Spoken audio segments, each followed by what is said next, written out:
আমাদের গ্রাম বন্দে আলী মিয়া। আমাদের ছোট গায়ে ছোট ছোট ঘর, থাকি সেটা সবে মিলে নাহি কেহ পর। পাড়ার সকল ছেলে মোরা ভাই ভাই,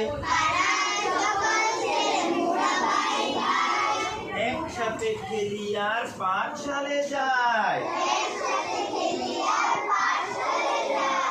হিংসা ও মারামারি কবু নাহি করি, পিতা মাতা গুরুজনে সদা মোরা ডরি। আমাদের ছোট গ্রাম মায়ের সমান,